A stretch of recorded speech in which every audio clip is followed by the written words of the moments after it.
No, but I mean, it does seem to me, and I think the point that you make in your book, and I think the point that needs to be made repeatedly, is that this technology has emerged in an environment where the companies, they knew what was happening. They were playing on the weaker parts of human psychology, in particular the developing adolescent brain, et cetera. So this wasn't a sort of an accidental outcome. They were trying to get us addicted to these products. That's right. And that's key for understanding the approach that was taken in Australia. It's what my team recommended, is you don't ban access to YouTube or you don't ban access to information.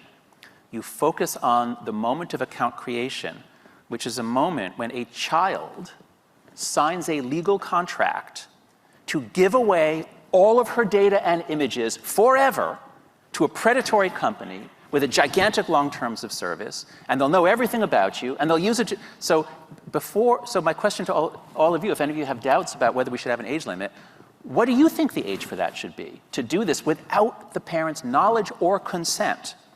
And the present law in the United States is you have to be old enough to say that you're 13. If you can say you're 13, then you can give away your data and your parents will never know. This is insane. And so don't think about this as we're banning access to information, because kids can still go on YouTube and search for videos on how to kill themselves. We're not doing anything about content. But no longer will a kid who says I'm feeling down be fed by an algorithm to the point where the next video is how to kill yourself. That's what we want to stop. These predatory companies, we know what they were thinking, we know what they were doing. It all came out in the law trials in Los Angeles. So if you focus on contract law and product liability, these are dangerous consumer products. We adults have problems with them, but we assume, okay, adults, you get to make your own decisions. But God damn it, we're not going to let companies put addictive, dangerous products in our kids' hands, and we can't do anything about it. This is insane. And so we've got to do something. And God bless Australia for saying, we're just going to do it, and of course, innovation is happening. You know, my last book, The Coddling of the American Mind, was written with Greg Lukianoff, who's one of the leading free speech advocates in the United States. You know, in The Righteous Mind, my book on politics, I really tried to make sense of conservatives, progressives, and libertarians. I have a lot of friends who are libertarians, very sensitive to those concerns, and those are concerns of everybody. And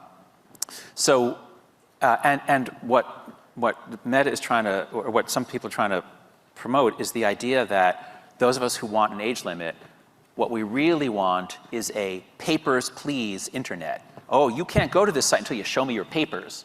Like, no, that has nothing to do with it. This is not about regulating the internet.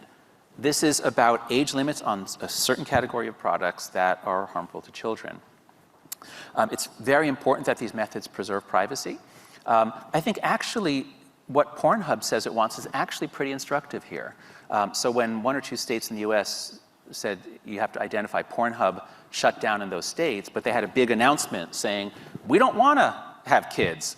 We're fine keeping it to over 18, but we can't do it unless we get a signal from the device. And so if the device, well, we don't need to know who you are. We don't need to know your age. Just if the device we send a ping down, it says yes or no, over 18, under 18, that's it. And so that's one method. That's called device-based verification. The privacy risks, 0.0. Zero. There's no privacy risk. Pornhub knows nothing about you, just that the device you're on is one that seems to be for a person over 18. And so especially since most of us parents, we set up the phone, we set up the computer for the kid, we put in the Apple ID if you're on Apple. If we set an accurate age, then we can actually be confident that sites like Pornhub or Snapchat will not be able to serve my child.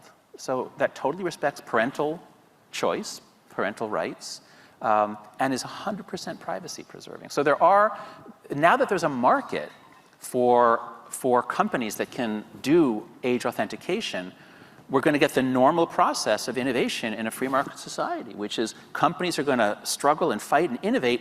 We're faster and more privacy preserving than them. No more this Yoti face stuff. There's all kinds of methods that involve blockchain or networks of people who vouch for you. I mean, humans are creative, and Silicon Valley is more creative than anybody. So there are a lot of solutions to this that are 100% privacy preserving.